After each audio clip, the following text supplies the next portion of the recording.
Every year, the same moment arrives. The clock strikes midnight. Fireworks tear the sky open. People hug, cheer, promise, and believe. Somewhere between the last second of the old year and the first breath of the new one, a quiet thought settles into millions of minds. This time, I'll change. It feels sincere, powerful, almost sacred. And yet, by February, most resolutions are gone. Gym memberships sit unused. Diet plans fade. Journals remain half-written. Motivation disappears, replaced by guilt, confusion, and a familiar question. Why does this keep happening? Is it laziness, weak willpower, lack of discipline? Or is there something deeper, something fundamentally misunderstood about change itself?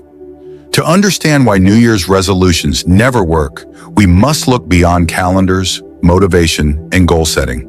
We must examine how the human mind actually functions, and why forcing change at the level of identity almost always fails.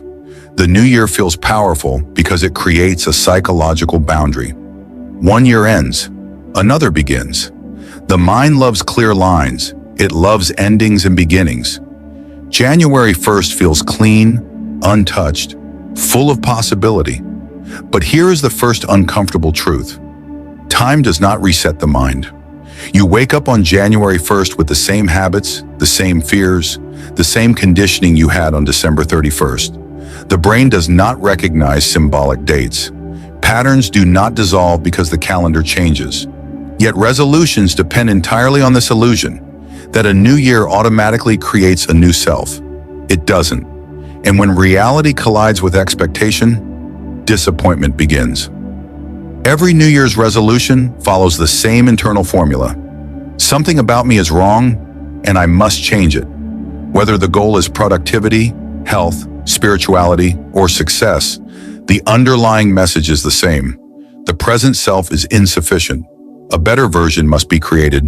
This may sound motivating, but psychologically it creates a split. One part of the mind becomes the judge. Another part becomes the problem. From that moment on, every failure reinforces shame. Every slip strengthens self-criticism. And the mind, when attacked, does what it always does. It resists, not consciously, automatically. This is why discipline collapses so quickly. The mind does not like being forced into change by rejection. It survives by maintaining familiar patterns, even painful ones. Motivation feels intense at the beginning of January. But motivation is emotional energy, not structural change. It spikes under novelty and fades under repetition. The problem is not that motivation disappears. The problem is that resolutions depend on motivation to survive. Once the emotional high fades, old habits return, because they were never understood, only suppressed. This is why people say, I know what to do, but I can't do it.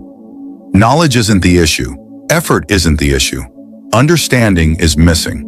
Look closely at your own resolutions across the years. How many are repeats? Lose weight? Wake up early? Be disciplined.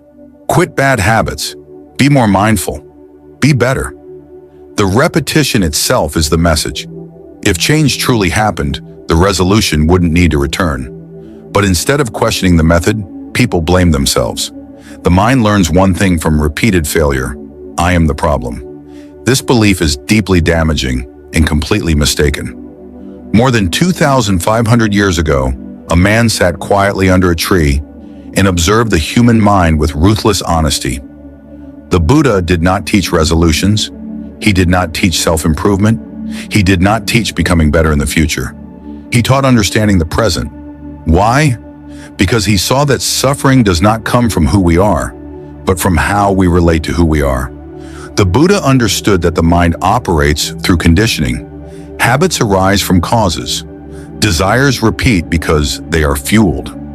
Fear persists because it is resisted. Trying to force change without understanding these causes is like trying to stop waves by pushing the ocean. When you force yourself to change, three things happen. Resistance grows. The mind pushes back against pressure, even when the goal is positive. Awareness shrinks. Force narrows perception. You stop observing patterns and start battling them. Identity hardens. You begin to see yourself as disciplined or undisciplined, reinforcing the very identity you're trying to escape.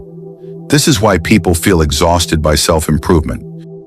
New Year's resolutions assume there is a fixed self that can be reshaped through effort.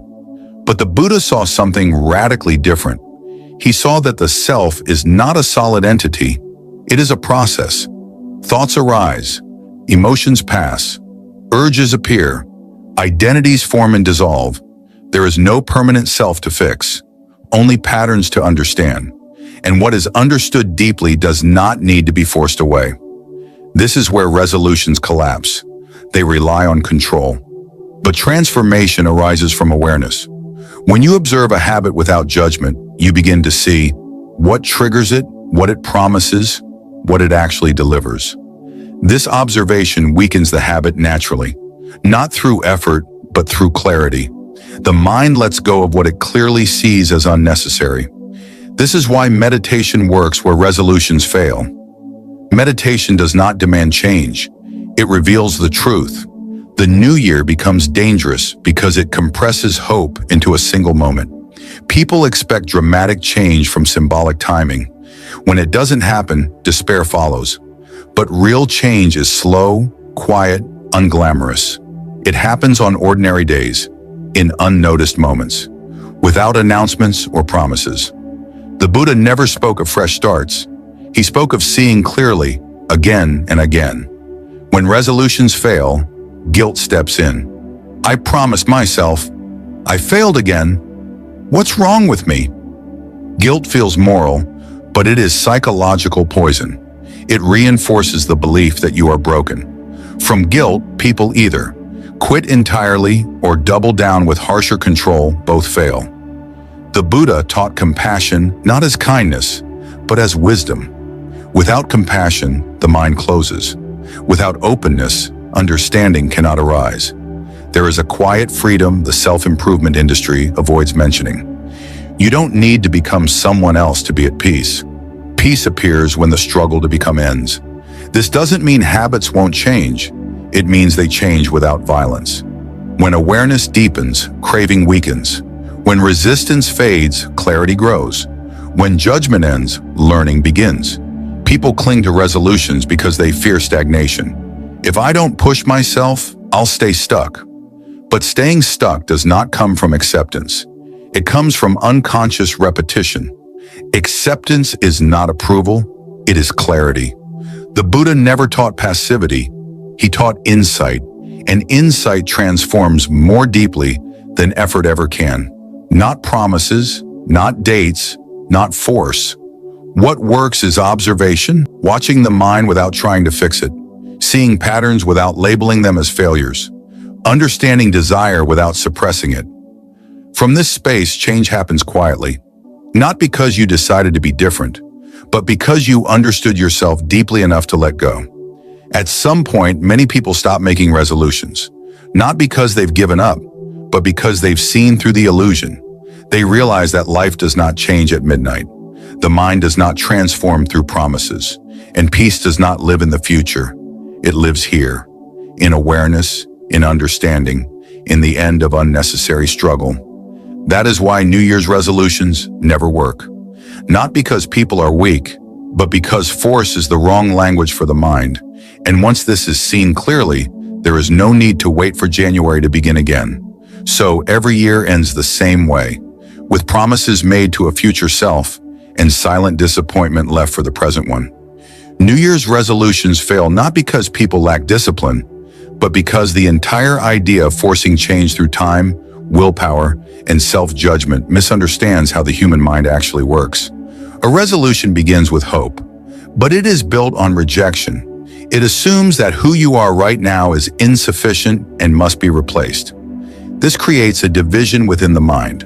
One part becomes the authority, the other the problem. From that moment, change is no longer rooted in understanding, but in pressure, and pressure always invites resistance. The mind does not change through command. Habits are not broken by dates, promises, or motivation. They are maintained by conditions, by emotional needs, fears, rewards, and unconscious patterns built over time. When a resolution ignores these causes and tries to overpower behavior instead, it treats symptoms while leaving the roots untouched. This is why old patterns return as soon as motivation fades. January feels powerful because it offers an illusion of renewal, a symbolic reset. But time does not cleanse the mind.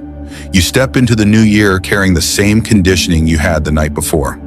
Without awareness, the calendar changes, but nothing else does.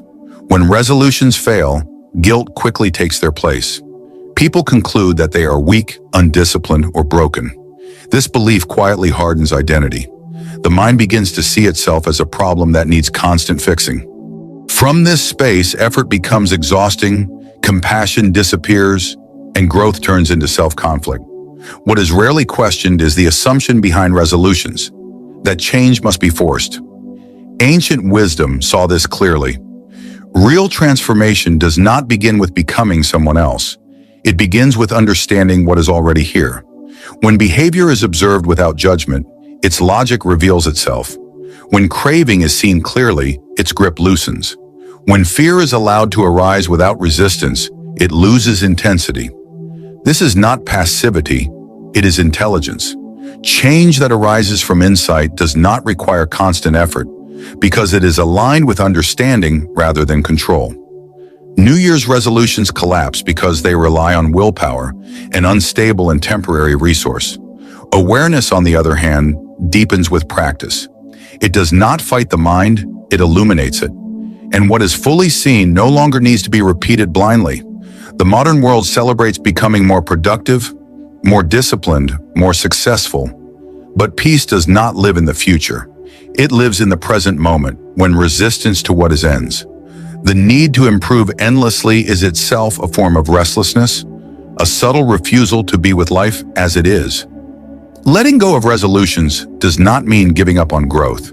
It means abandoning the violence of self-rejection. It means allowing curiosity to replace judgment, understanding to replace pressure, and clarity to replace force.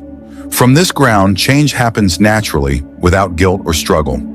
The quiet truth is this: life does not change because you promise it will. It changes when you see clearly how you live. When that seeing becomes honest and steady, habits fall away, not because you decided to quit them, but because you no longer need them. This is why New Year's resolutions never work. They try to move the mind through force when the mind changes through understanding. And once this is seen, there is no need to wait for a new year to begin again. The beginning is always now. Thank you for watching this video. If you like this video, please like, share, and subscribe to this channel for more content like this.